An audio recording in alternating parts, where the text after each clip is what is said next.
Welcome to History 1302. This is going to be lecture 11A, World War II, the origins through Pearl Harbor. Just like with the Great Depression and the New Deal, we split it into two. For World War II, we're also going to split it in two. World wars are frequently misnamed, especially in American history, where we talk about World War I and World War II. The first world wars that Americans were actually involved in weren't really actually World War I and World War II. The so-called 7 Years' War, also known in 1301 classes as the French and Indian War, was a war that not only involved England, Spain, France, Native Americans in North America, American colonists. It was fought all across Europe. It was fought in Canada. It was fought in the modern day United States, India, parts of Asia, parts of Egypt. So it was, in every sense of the term, a quote unquote world war. The War of 1812, for example, was a world war as well. For us in the United States, we talk about the War of 1812 between the United States and the British, but it was part of a much larger conflict, a series of wars referred to as the Napoleonic Wars during that era. So in addition to the United States and the British, we had the French involved. We had natives of present-day India, Egypt, and once again, present-day Canada, Native Americans. This war is again fought all across the globe by all sorts of different groups of people. The Crimean War of the mid-1800s also would count as a world war. So the terms World War I and World War II are actually points of contention. The first world war that we actually, as historians, think we know about took place, oddly enough, in modern-day Turkey and was called the Trojan War. The story of the Trojan War was the source of the first war story, something that many of you may have had to read part of in a literature class. It was called the Iliad by Homer. The story of the Iliad was marked by heroism, mistakes, poor leadership, arrogance, in short, all of the things that we associate with modern war. The Trojan War was over the city-state of Troy and their kidnapping of the wife of the king of Sparta, Helen of Troy. Helen of Troy was from Troy. So even though she's married to the king of Sparta, she's from Troy. And while this story is a 3,200-year-old story, it has echoes of today. The Greeks were very much divided over what to do, over whether they should actually fight Troy or not. And eventually, pro-war elements within Troy prevailed because they argued that, in Sparta prevailed because they argued that if the Trojans would resort to kidnapping Helen, then they were capable of doing almost anything. Now, the Greeks outnumbered Troy, the Spartans outnumbered Troy by a total of about 10-1, but they very nearly lost the war over fighting and bickering. They eventually did actually win this war, but not as a result of the power that they had. They won because the Trojans didn't listen to an old adage, beware of Greeks bearing gifts, the story of the famous Trojan horse. Now, the story of the Iliad actually focuses on one person in particular, a hero named Achilles. Achilles was deeply torn within.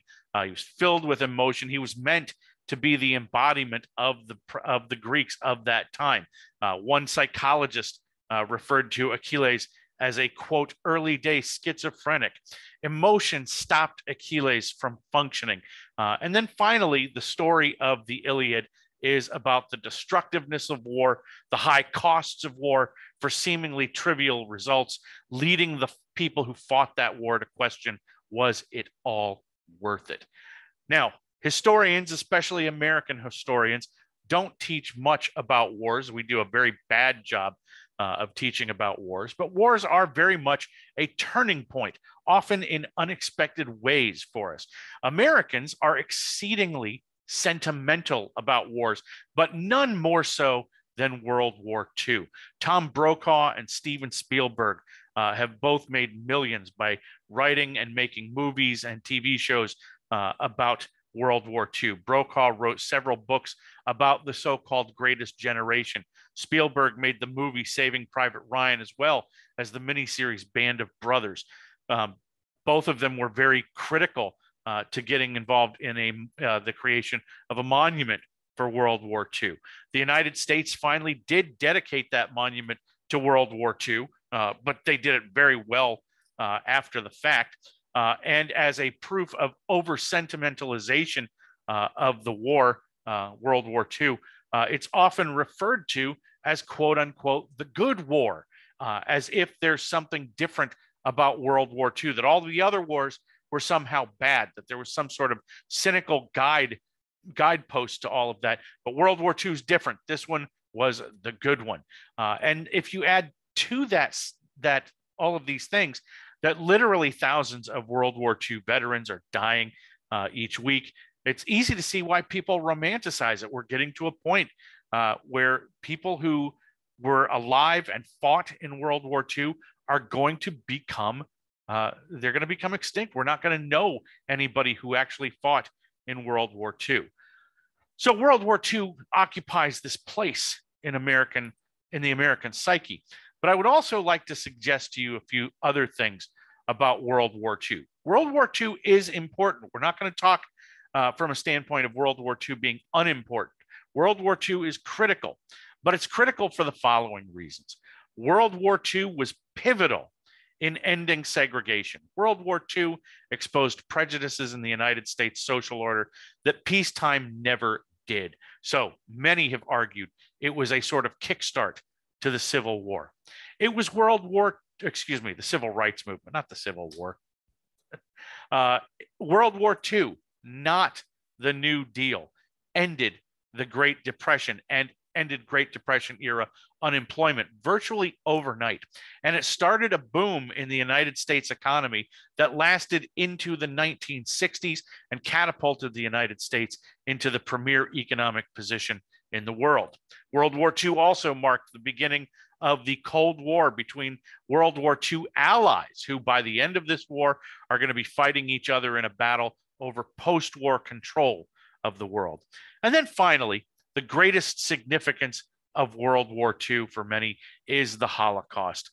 During World War II, during the lead up to World War II, Nazi Germany began a program of genocide that became kind of the hallmark of World War II, a systematic extermination of various peoples across Europe. Now, we're going to define it for our purposes, for the especially when you get to an exam point on this.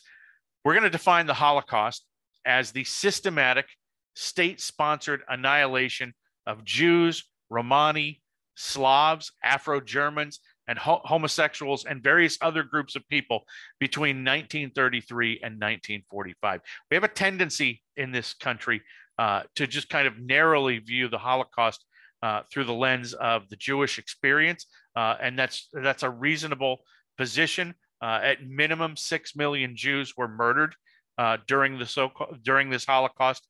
But it's important to remember that 3 million other people also lost their lives, or at least 3 million other people lost their lives in this Holocaust, that were people who were of different ethnic backgrounds, people who had physical and mental disabilities, and all sorts of other homosexuals were targeted here as well. Romani were targeted, Poles, Afro-Germans, all sorts of groups targeted during the Holocaust. So it's a very awful situation that winds up becoming the sort of trauma of the middle of the 20th century.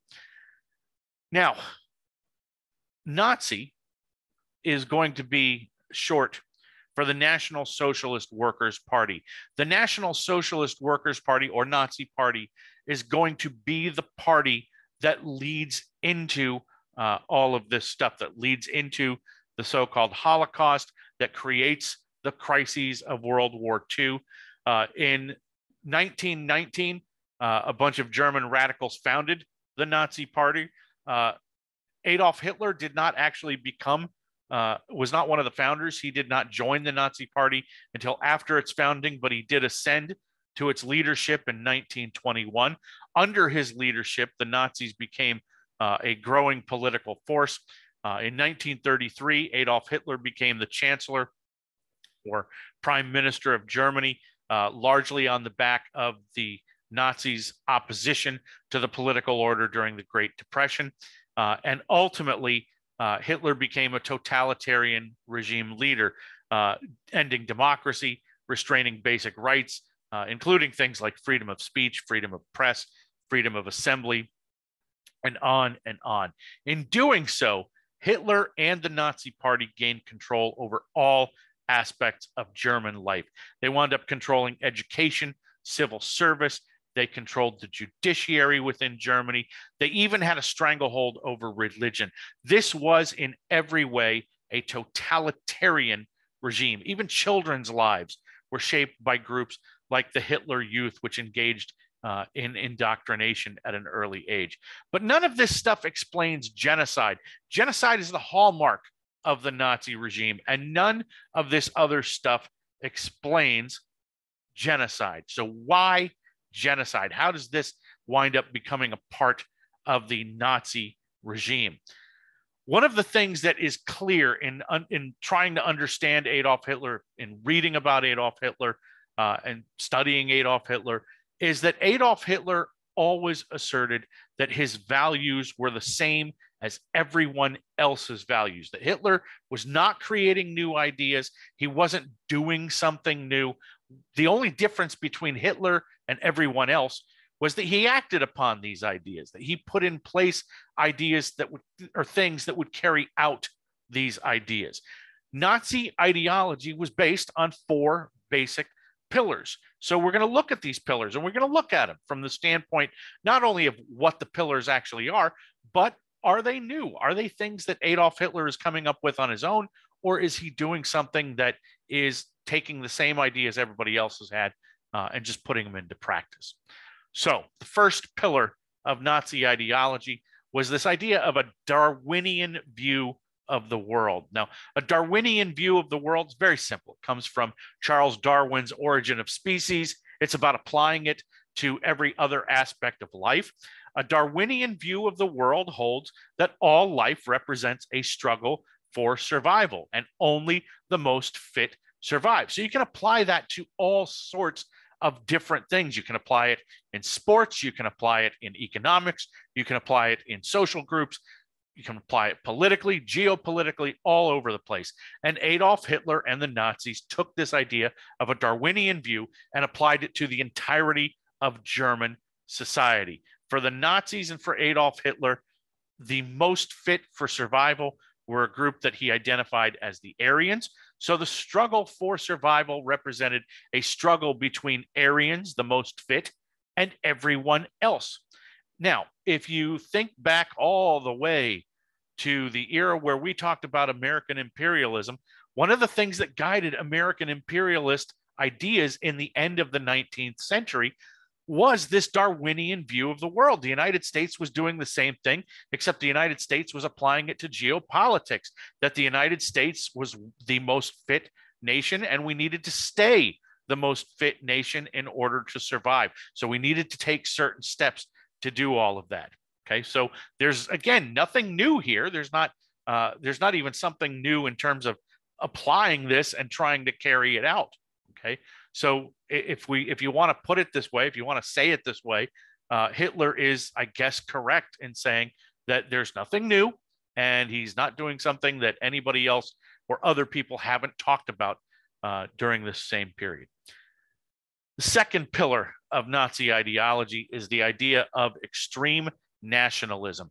The Nazis, like many other people across the globe, placed a great amount of emphasis on nationality and nationhood. Being a member of a nation was important. It was part of being a people. It was part of who everybody was.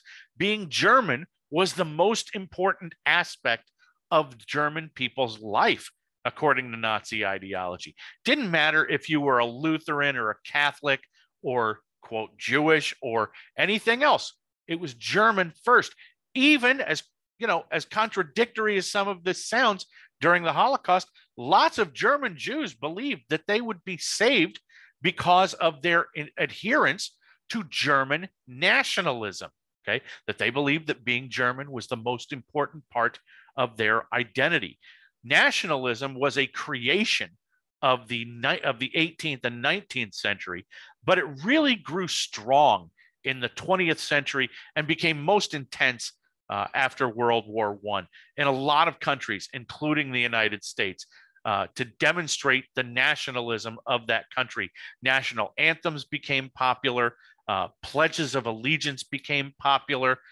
People declaring their nationhood became really popular. So there's, again, nothing unusual about this extreme nationalism of the Nazi Party that they're promoting in Germany. Are they taking it a little bit further than everybody else? Sure, of course they are.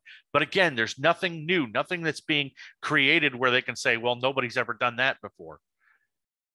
A third pillar of Nazi ideology is the notion of extreme racism. You could have only half watched the videos for this semester and only been half paying attention to know that extreme racism is obviously not limited to Nazi Germany. In the United States, there was segregation virtually everywhere in the country. And Adolf Hitler, for his part, claimed that the creation of concentration camps was literally no different than the United States' reservation system for Native Americans. On top of this, in the United States, various states were embarking on forced sterilization of handicapped populations and of African American populations, virtually always without permission of the, quote, patients. In Tuskegee, Alabama, during this same period, doctors who were supposed to be treating cases of syphilis in African Americans were actually giving these African American males placebo medications so that they could study the effects of syphilis on the body. So rather than treating it, they're letting this disease grow and grow and grow and get worse and get worse and get worse. It was done without the consent of the victims. It was done under the direction of public health officials in the United States. So there's, again, nothing new about this sort of stuff. Forced sterilizations were also going on in Finland and Sweden. What Germany was doing during this particular era, before they embarked on this mass extermination of Jews and other racial and ethnic minorities, as well as physically and mentally disabled, what they would do in Germany was they would have public health officials determine undesirable populations and then have their targets sit in chairs that sent radiation up through the seat, through the genital areas, to render those people sterile so that they could not reproduce. Once again, done without the knowledge or without the consent of the victims. So again, once again, nothing new is being created here. It's simply a matter of taking existing ideas, existing ideology, and taking them to a much larger extreme. And then pillar number 4, this is probably the thing that virtually everybody knows about when they think about the Nazi regime. That is anti-Semitism. Anti-Semitism is the 4th pillar of Nazi ideology. Now, there was a hatred of Jews, had a long history within Europe. But in the 19th and early 20th century, anti-Semitism took 2 new forms. Jews were alternately blamed for the corruption of capitalism and as the source of communism. These ideas were popularized by a forgery that was put out by Tsarist Russia called the Protocols of the Elders of Zion, which claimed that Jews were in this on this quest for global domination and that they were willing to use any means at their disposal to accomplish that domination. Now, while people tend to associate anti-Semitism with Nazi Germany, and again, with good reason, I don't want to disabuse you of that notion. There's good reason to associate the Nazis with anti-Semitism. They are group A number 1 that's putting this out. But anti-Semitism was even stronger in France during this period. In the United States, virtually every college and university had enrollment quotas to prevent Jewish enrollment. Same thing was occurring in Great Britain, and in both Britain and in the United States, Jewish people were restricted in their ability to emigrate to the United States and to Great Britain. So they were on some level as anti-Semitic as the Germans. Now, are they going out and engaging in mass murder? No. Okay.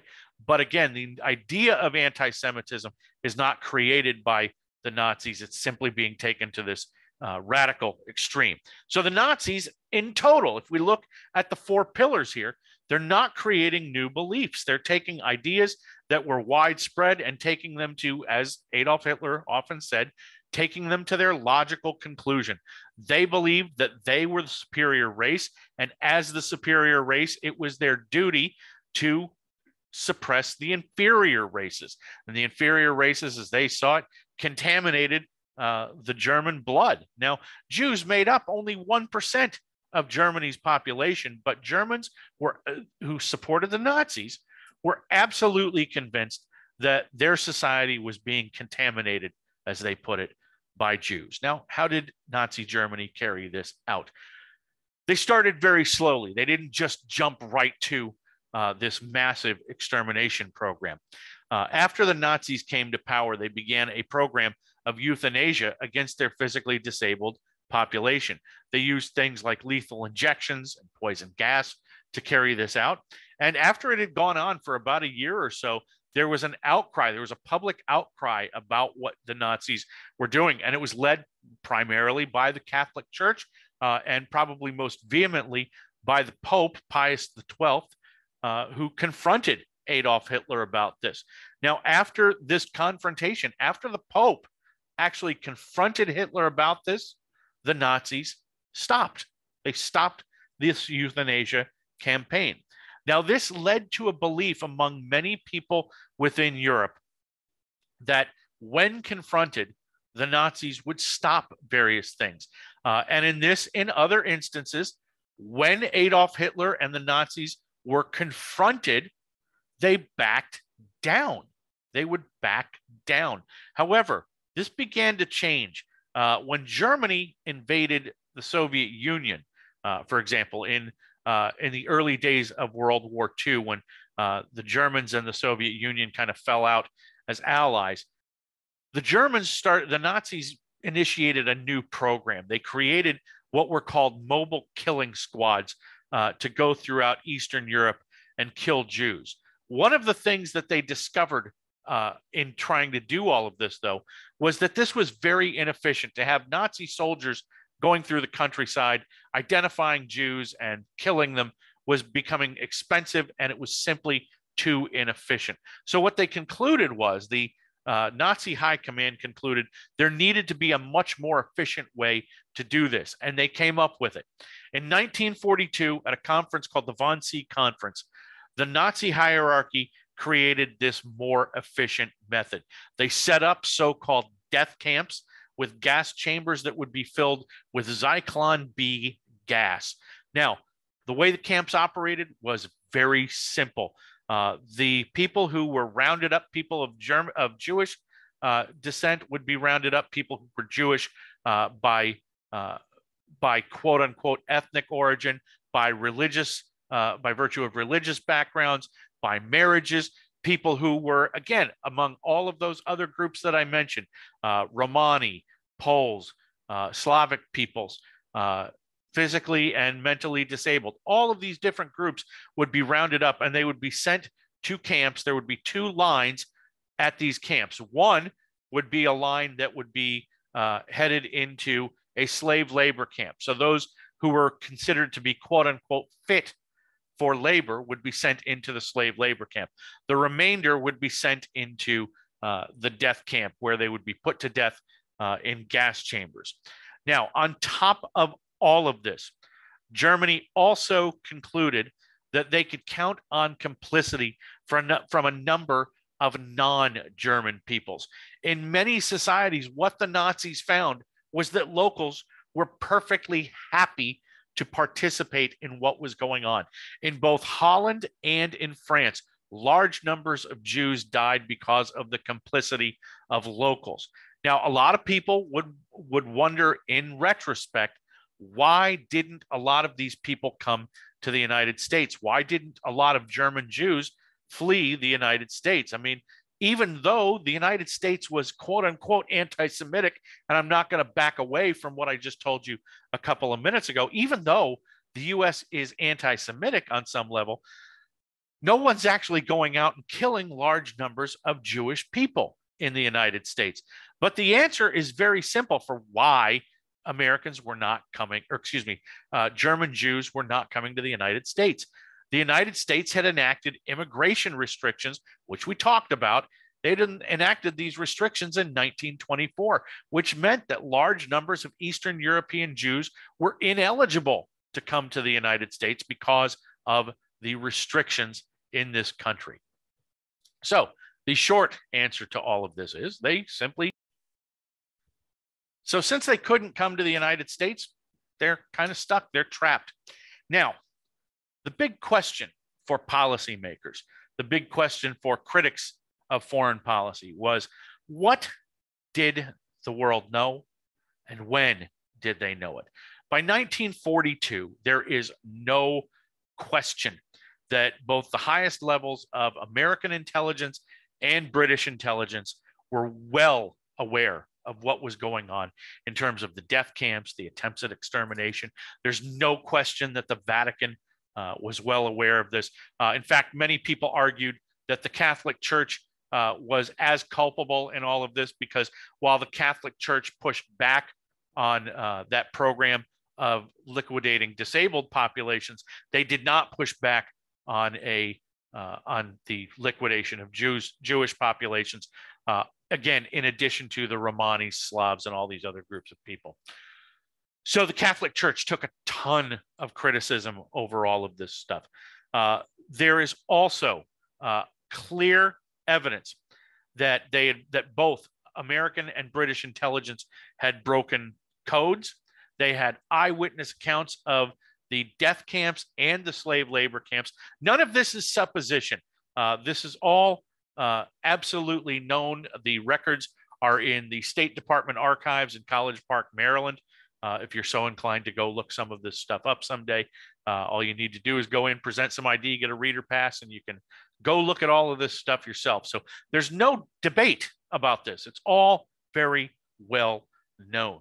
Okay. Now, despite all of this stuff, by 1944, there was even more confirmation. Escapees from Auschwitz were starting to present evidence to the Allies saying this is where the camps are. This is what's going on at the camps. And yet there were no attempts to stop this stuff during the war. It would have been possible. Many people argued that it would have been possible to bomb German railroads and even the death camps themselves. Lots of Jewish advocates, for example, proposed that the death camps should be bombed. They said, yeah, it'll kill a lot of the people who are imprisoned in the death camps or in the slave labor camps, but it doesn't matter. It's better than the continued operation of these types of camps. So there's a very big argument going on throughout World War II about what to do about these camps. While Dwight Eisenhower, when he was the Supreme Allied Commander, when he got into Europe and once these camps were liberated, Eisenhower forced American GIs to view film of the liberation of these camps to see precisely what they had actually fought for, so that they didn't get it in their head that this was just some ideological war, that there was something actually tangible that they were fighting for. The other problem, another part of why people are so critical of foreign policy measures during this period of the war is that more people, while the United States said we're entering this war in part to stop the Nazis from doing all of this stuff, more people actually died in these camps after the United States entered the war. So they argue that the United States really, didn't affect the big change that they could have here. So how does this war begin for the United States? How do the United States and its allies look at this stuff and simply let it go on and on and on for all of this time before actually stepping in? Well, one possibility here is isolationism. And I want to state something at the outset when we talk about isolationism. There is a big difference between the people of the United States and what they want, and what the government of the United States wants, and what they're going to, quote, give the people. The population following World War and during the Great Depression was in an isolationist mood. They did not want anything to do with what was going on in Europe. And the American government employed policies that reflected this public opinion. But I want to make this very clear. The idea of isolationism, I want you to just think for a second. I'm going to ask you the question: is isolationism, true isolationism, a possibility? And I'm going to count to 10 to give you a couple of seconds to think about this question.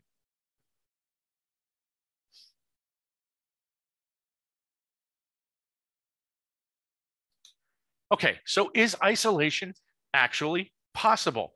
And the reality is no. True isolation, cutting yourself off from the rest of the world, is not possible. Think back to when we were talking about American imperialism. At that point in the 1880s and 1890s, 25% of everything the United States manufactured or grew was being sold overseas. And the United States had only increased its participation in global trade. So the idea that the United States could simply cut itself out from all of this stuff and say, we are not involved here anymore, that's not tenable. But the United States could create policies that would appear to be isolationist, that would give American people this sense that we're actually isolated. Now, when the United States does this, it's very clear that people don't want to be in a position to go, quote unquote, over there again and fight. A group of 8 students at Princeton University formed a group called the Veterans of Future Wars. And they demanded that all American males be given a bonus of $1,000 at the age of 36, because they would undoubtedly have had some form of military service, and this would be their compensation for that service in the American military. World War I had made a lot of Americans deeply suspicious about foreign adventures to end all wars or to make the world safe for democracy. The population generally wanted to stay out of things. The United States stayed out of the League of Nations. If you remember, during World War I and in the peace process, the United States didn't even ratify the peace treaty. They had to come up with a separate peace. In 1937, 40% of college students, according to a Life magazine poll, said that they would flat out refuse to serve in the United States military if drafted, even if the United States were invaded. So they are not interested. Now, what the United States does, remember I said the United States government is going to create policies that give Americans this sense of what they want. And what policymakers are going to essentially argue is that isolationism and neutrality are interchangeable terms. They are not. You should be very clear on this, that isolationism and neutrality are not interchangeable terms. But what policymakers are looking at is they're saying Americans don't want to get involved. So whatever we do that keeps us, quote unquote, out of all of this, that's it. That's all we're going to do. So if we are isolationist, if we're neutral, one is as good as the other. So this is the policy making, the thing that underpins policy making during the so-called interwar years, the years between World War I and World War II. And the first response that suggests this is something called the Washington Naval Conference. The Washington Naval Conference was a disarmament conference, a naval disarmament conference, as the name of this would suggest. It was convened by the United States Secretary of State Charles Evans Hughes in 1921. Now, following World War I, the United States had the largest and most powerful Navy in the world, but they were also very well aware that other countries had built up their navies during World War I. And what we want to do, Hughes was convinced that we've got to get other countries to get rid of these massive navies. They've got to draw down the size of their navies, because if a nation has a massive navy, they will be tempted to use it. Now, Hughes was absolutely adamant that, well, not the United States, we wouldn't do something like that. But all of these other countries, they do. They need to get rid of these large navies. Now, what Hughes proposed was a plan that would disarm all of the massive navies of the world. The first thing he did within this Washington Naval Conference was propose a 10-year moratorium on new naval construction. So nobody would be building new naval vessels over the 10 years that this agreement would be put in place. So no new ships. And then on top of that, every country would have a limit to how many vessels they could have based on the tonnage of those vessels, and how many guns they could have on those vessels as well. This proposal, this part about the limits in terms of naval tonnage, this became known as the so-called Five-Power Pact. Let me do it this way. Five-Power Pact, because there's 5 countries involved in this particular part of the agreement. The United States, Great Britain, Japan, Italy, and France. There are 2 countries that are very conspicuous by their absence here. The Soviet Union, they are not a part of this, because the Soviet Union, as far as the United States is concerned, does not exist. They are not a legitimate government, so they were not invited to the Washington Naval Conference. And the Germans were also not invited to the Washington Naval Conference, because the United States and these other powers held that the Treaty of Versailles had already limited German military and naval faculties. So we don't need to bring them in here. Now, what the Five-Power Pact did was it set a limit for every single country, the United States included, based on a ratio of the tonnage of naval vessels. So for every 5 tons in naval vessels that the United States and the British had, Japan could have 3 tons of naval vessels. Italy and France could have 1.75 tons in naval vessels.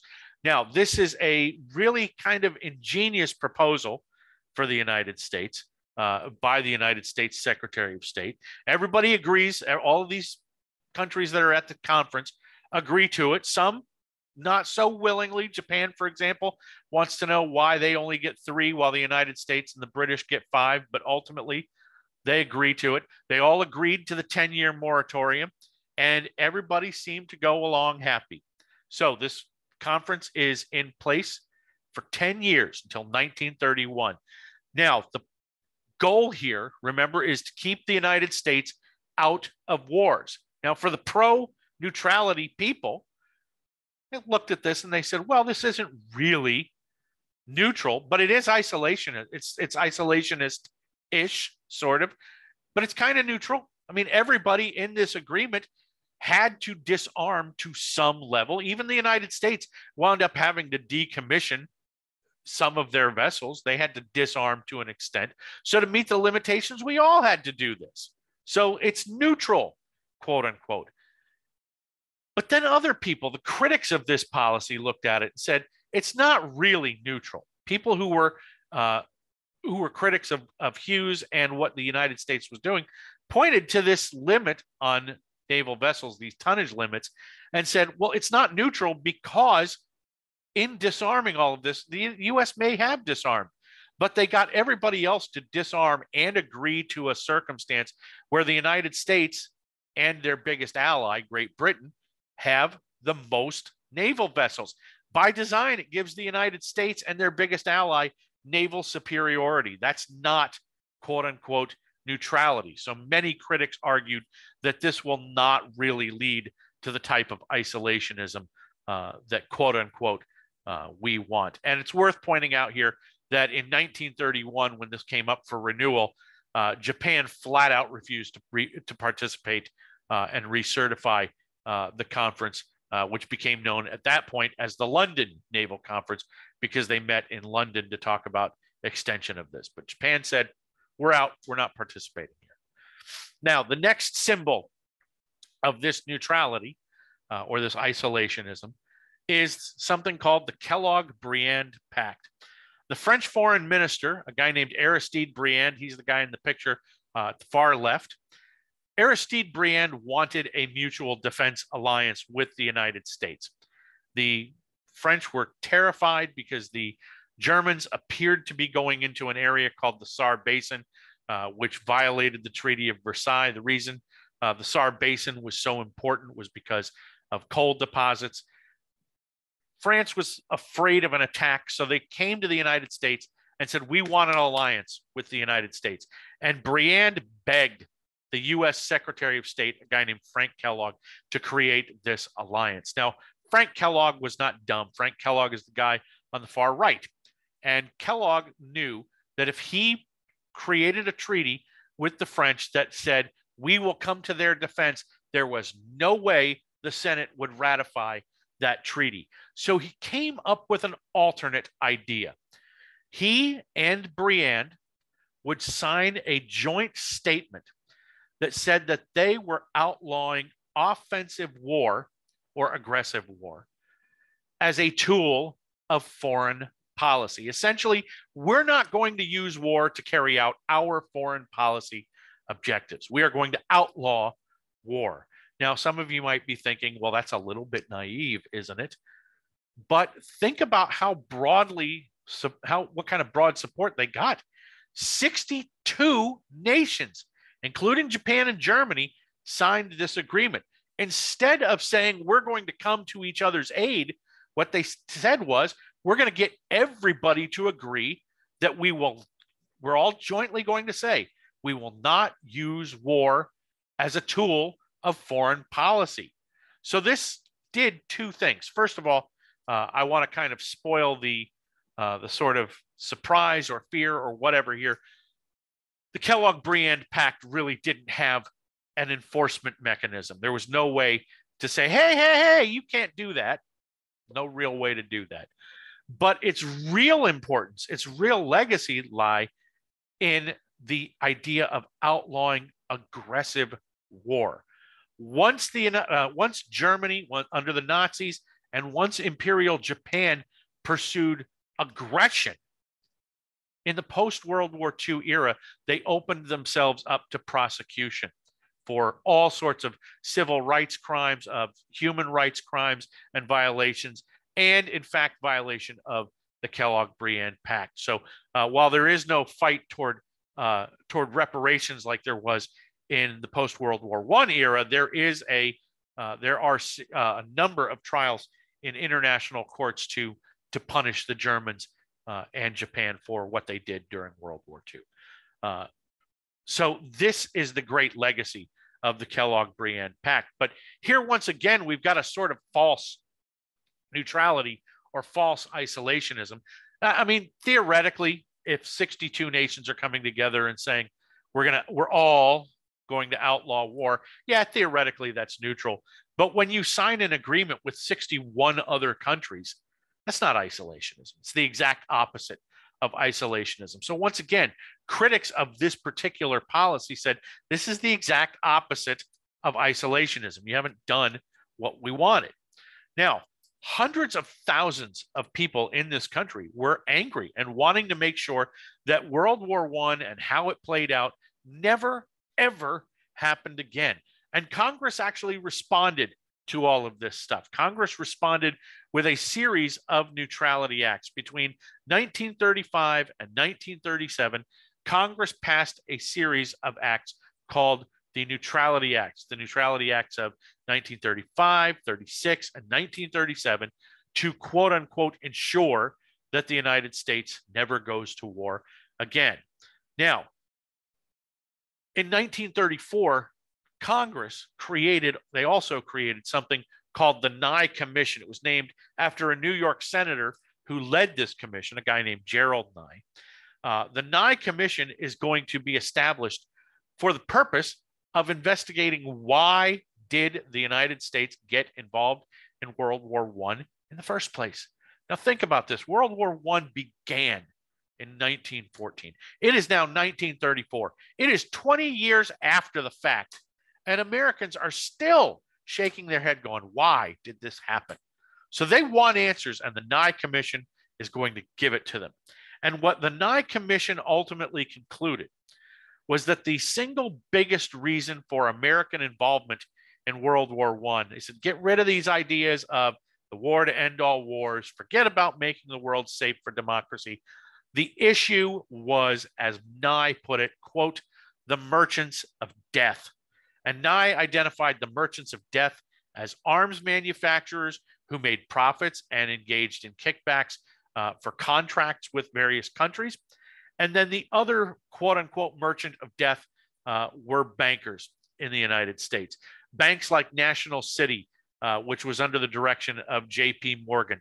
National City, which became Citibank, wound up loaning itself, loaning almost $2 billion to the Allies. But J.P. Morgan, the same J.P. Morgan we've been talking about all semester long, J.P. Morgan also put together a consortium of lenders that collectively loaned the Allies another $46 billion.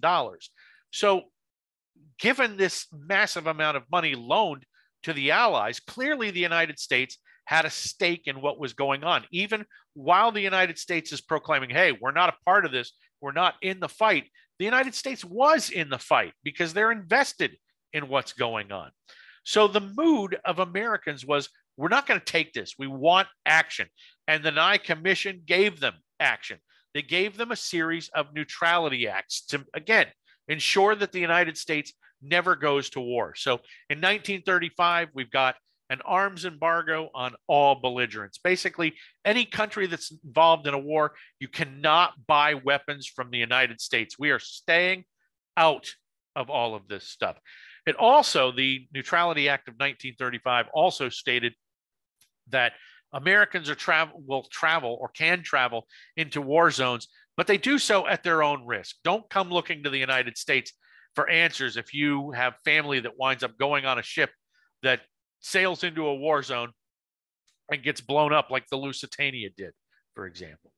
The 1936 Neutrality Act recertified the arms embargo. It also forbid loans to belligerent nations. Now, it did add a sort of exemption in there, an exemption for civil wars. So declared wars between two nations can't lend money, can't sell arms. But in the case of a civil war, like what was going on in Spain, where fascist groups, communist groups, and groups that supported a royal family in Spain were all fighting with one another for control, that was one thing. You could actually loan money and sell weapons there. In 1937, the 1937 Neutrality Act comes along. It recertifies the 1935 Neutrality Act. It recertifies the 1936 Neutrality Act, and it closes the exemptions on civil wars. So now there's nothing. You can't do any of this sort of stuff. So the mood in the United States is very consciously and very distinctly anti-war. In addition to these so-called neutrality acts, the United States, Franklin Roosevelt and his State Department announced the so-called good neighbor policy, which essentially said that the United States was going to stay out of Latin American affairs. The United States was going to pull soldiers and Marines out of places like Nicaragua, out of Haiti, out of Cuba, all across Latin America. These soldiers and Marines were going to be pulled out. Roosevelt also directed the Cuban Congress to rewrite their constitution. And I'm giving you the short version of Roosevelt's orders to them. Roosevelt basically said, I don't care how you rewrite it, just rewrite it without the Platt Amendment. The United States had gotten to a point where they said, we do not want to be in a position where we are required to interfere in Cuba anymore. So they wanted the Platt Amendment out. Now, as all of this stuff is going on, the United States watched what was going on in Germany. They watched what was going on in Italy with the rise of a fascist named Benito Mussolini. And the United States and the rest of the Western world really didn't do anything to stop all of this, in large part because of this isolationist and neutrality mood in the United States. Now, as far as Germany goes, Adolf Hitler very consciously exploited the psychic scars from World War I. He blamed the economic problems in Germany on the reparations, and in particular, he blamed it on Jews. He said that Jewish negotiators at the Treaty of Versailles negotiations had sold out the German population and caused them to have this massive reparations bill. Now, I know I've talked about this to an extent, but again, the numbers are traumatic here. $34 billion in reparations. That's contemporaneous. If we adjust it for inflation, we're talking about $2.8 trillion if we put it into today's context. So there was literally no chance that Germany could ever repay this debt. In fact, it took all sorts of financing and refinancing to get it done. And Germany didn't finish paying this off, these reparations, until 2018, as I recall. So Germans are really angry about this. They're furious about this. And even if not everybody buys into what Hitler's talking about, well, the Jews did this to us. Germans are pretty angry, and Nazis tapped into that anger. Now, when, as I mentioned, the Nazi Party is founded in 1919, and in 1923, when they undertook an effort called the Beer Hall Putsch to overthrow the government, they were still a very small, relatively meaningless political party in the German political system. They only had 50,000 leaders, but Adolf Hitler was very rabidly in charge of that group.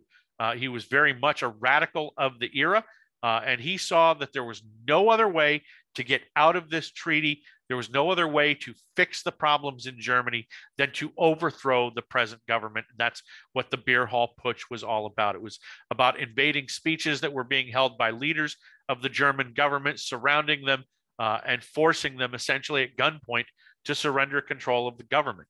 This attempted overthrow failed almost immediately, and the leaders were captured, including Adolf Hitler, and they were thrown in jail. Adolf Hitler was found guilty ultimately of treason against the German state. However, the judge in his case was actually sympathetic, not so much sympathetic to Nazi ideology, but again, this is where you have this sort of gray area with the Nazis. The judge wasn't necessarily sympathetic to all of the Nazi ideology, but he was certainly sympathetic to the idea that it makes sense that a person would be angry and want to overthrow this government. So ultimately, even though Hitler got this fairly long sentence, he literally only served a matter of months of his jail sentence. But while he was in jail, Adolf Hitler wound up writing a book called Mein Kampf, or My Struggles. And this spelled out everything that Adolf Hitler would do if he were to be in charge of Germany. Now, this is a remarkable moment. Not remarkable because the book is some great thing. It's not. It's horrifying. But this was the equivalent of what we would today call a bestseller. Lots of people read this. Lots of people were familiar with it. Winston Churchill, for example, who was not even close to being in charge in Great Britain, but was one of the big critics of the British government, he read it and said, this guy is dangerous and we need to do something about him. Franklin Roosevelt was familiar with this. Lots of prominent people were familiar with Mein Kampf. So when people argue, well, nobody had any real idea what Adolf Hitler was going to do, that's nonsense. Mein Kampf spelled out everything that the Nazis would actually do if they were in power. Adolf Hitler, for example, in Mein Kampf, said that if he were in power, he would repudiate the Treaty of Versailles. He'd say, Germany is no longer bound by this treaty. And he does. When he's in power, he does it. He said that he would rearm Germany in violation of the Treaty of Versailles. Germany had a very limited, allowed military. And Hitler said, I don't care. I don't care what the treaty says. We're doing what's best for Germany. And think about people who didn't care, quote unquote, about the Jewish issue. Hitler would appeal to people's nationalism on these types of fronts. That the Treaty of Versailles, whether you agree with, quote, me about Jews or not, you can't argue that the Treaty of Versailles is bad. So a lot of people said, well, I'll put this issue aside to agree with him on this issue. He said that he would conquer areas with large German-speaking populations. And he did. He absolutely started on that almost immediately. He said that he would seize living space, which was kind of a code for expansion for industrial purposes. He would go into these areas and take control of them for Germany that had large resource bases. And he did. He absolutely did that as well. And he flat out said he would enslave the Eastern European Jewish population to do all of the labor for all of this stuff. And he did. So all of these things were out in the open. None of this was a secret that Adolf Hitler was keeping. He said flat out, I am going to do this. And he did. So there was no mystery to what was going on in Germany. Now, within months, as I mentioned, he was released from prison for his involvement in the Beer Hall Putsch, and he got to work almost immediately in rebuilding the Nazi Party. And in the elections in 1928, the Nazis got about 800,000 votes, which was not a big number, but enough that they kind of got a couple of seats in the parliament. But then the Great Depression hit. And in the 1930 elections, the Nazi Party got 6.5 million votes. And in 1932, the Nazis got 13.5 million votes. What that 13.5 million votes did was it catapulted the Nazis into the primary position in German politics. They are not, to be clear on this, they are not a majority party. The majority of Germans, in terms of their voting, opposed the Nazis. But the Nazis won what's called a plurality, meaning they got the single largest vote total. Everybody else, totality, outpolled them, but the Nazis were the single largest vote getter. And by virtue of that, they were essentially in control of the German parliament. Now, in 1933, courtesy of these 1932 elections, the president of Germany made a huge miscalculation. The presidential election in 1932 boiled down to an old German family leader named Paul von Hindenburg, who had also been a German hero from World War I, and he ran essentially against Adolf Hitler.